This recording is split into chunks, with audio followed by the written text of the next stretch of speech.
Greetings everyone, this is Elizabeth and I am back with the October fall / Halloween series.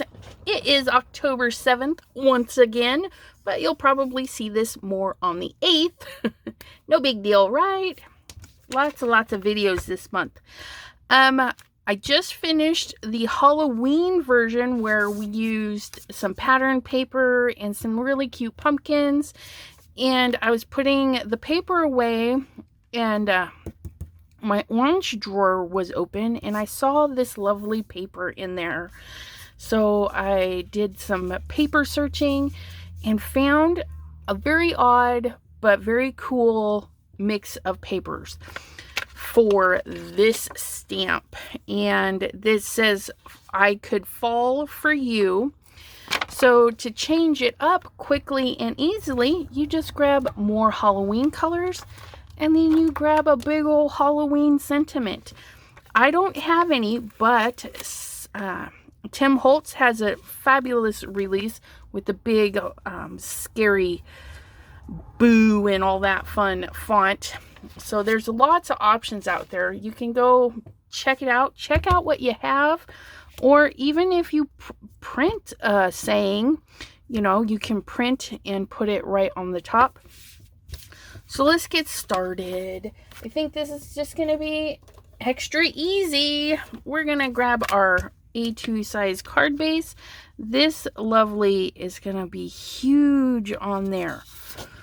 And I'm wanting to stamp it on the lighter color. We're going to stamp it in black and then emboss it. So hopefully it'll stand out.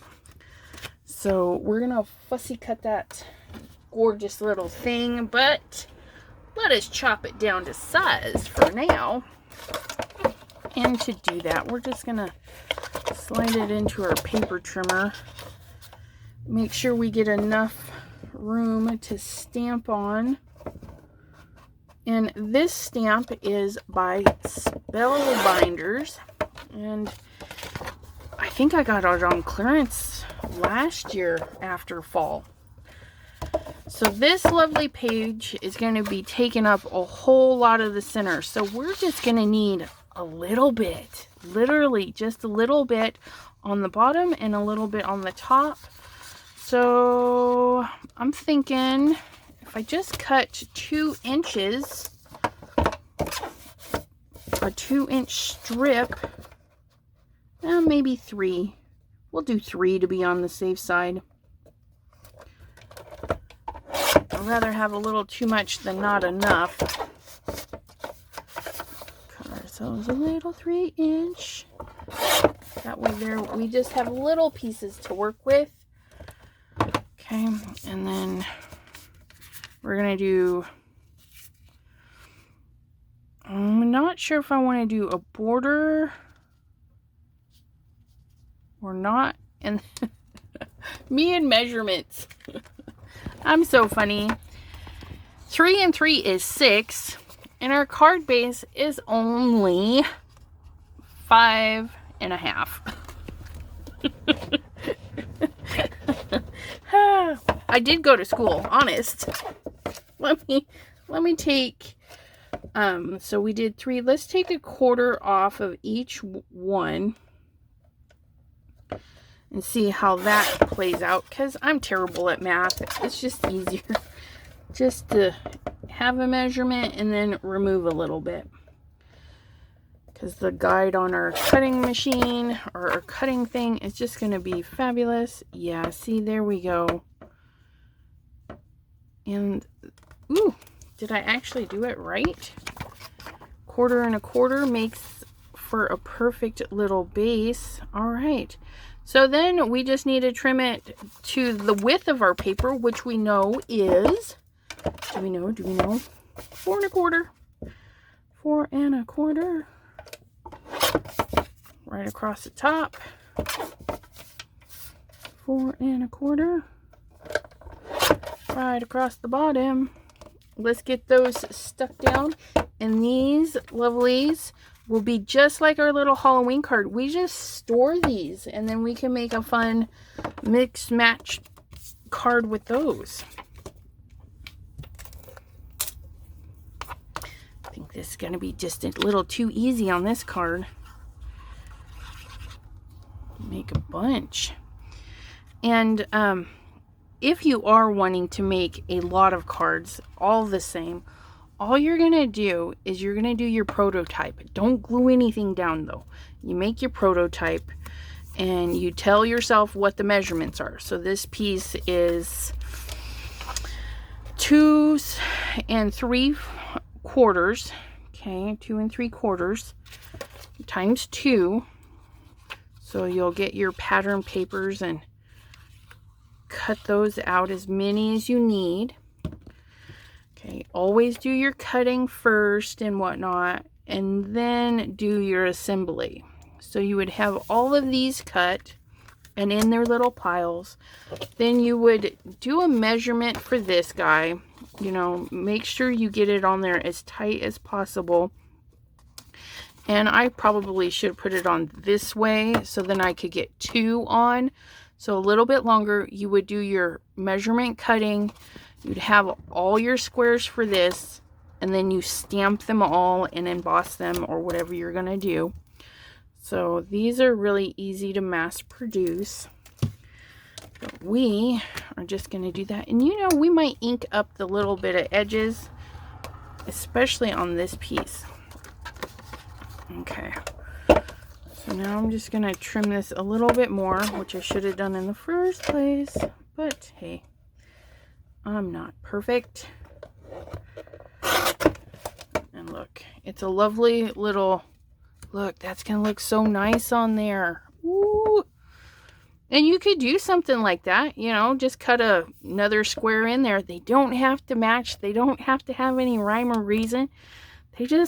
They look interesting together to me. So that's what I grabbed. And they're kind of in the same tone. You know, this isn't a bright yellow and this isn't neon green or anything.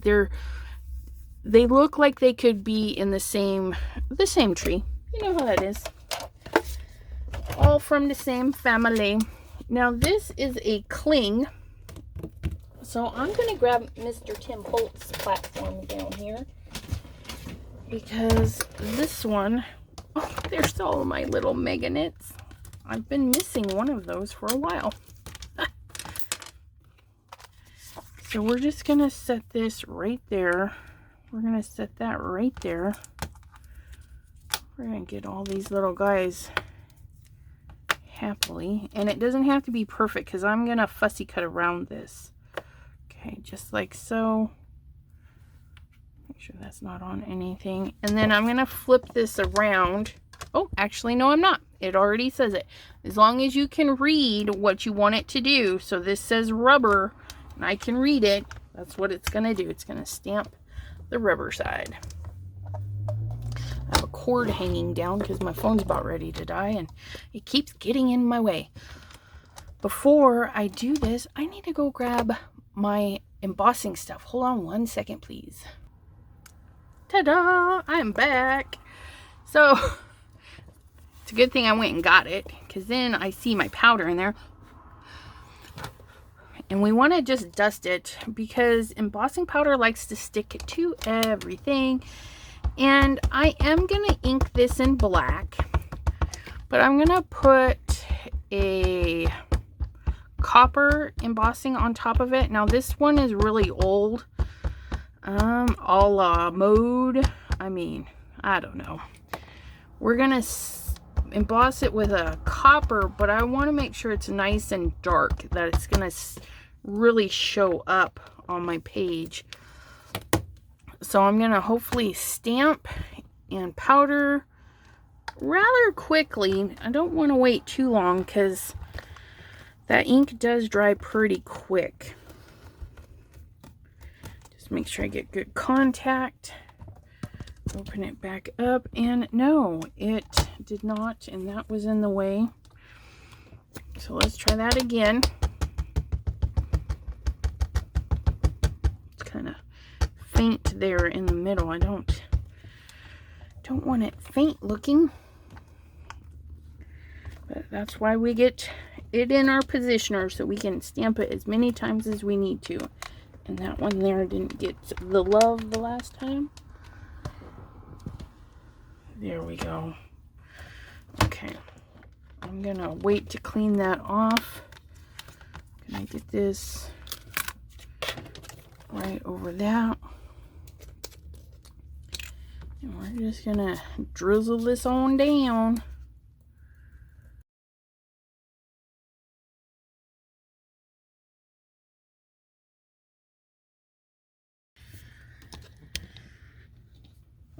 All right, so I'm glad I stamped it in black because it actually didn't stick in a couple of places. So instead of being clear through there, it actually has a little bit of blackness.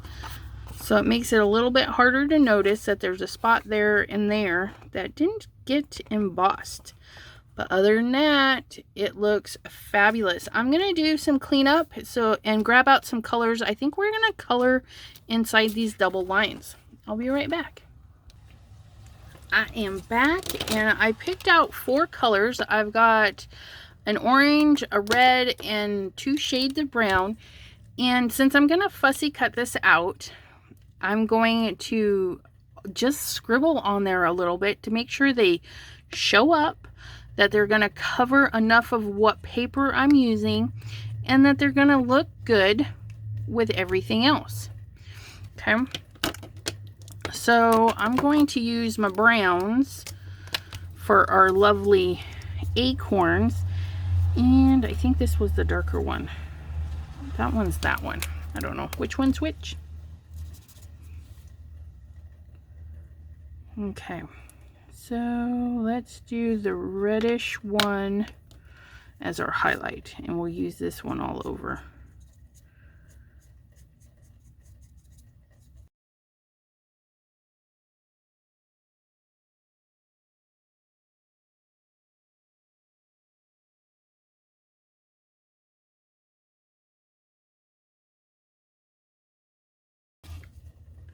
Doesn't that just look so fun?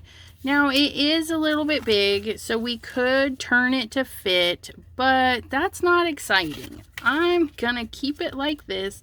I'm gonna adjust it just a little bit so it only peeks out a little bit on each side, just a little bit, so we can adjust it like that.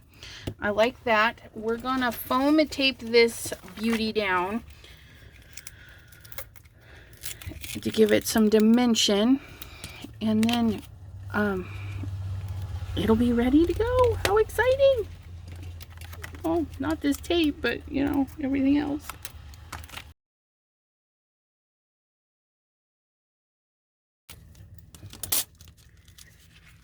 I am dwindling down on this tape. Look it. I gotta order some other tape, and it won't be this Arteza. So we know we can get a little bit on both sides.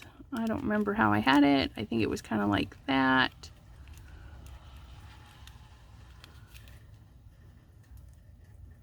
Yep, that'll work. And then I can just reach in and pull those little red devils out. Heathens. Get out of there. Oh my goodness. And look. I'm just going to grab an envelope real quick. I just want to show you that you can hang it over just a little and it will still fit in a card. Okay. Just like so. Oh, that one just a little too much. So if this happens, don't panic. Okay. You can look at this and you can see that you can probably take off a little bit and it'll still look good. So I'm just gonna go right around there. And then right around there. Okay, we're gonna do the same thing on this side.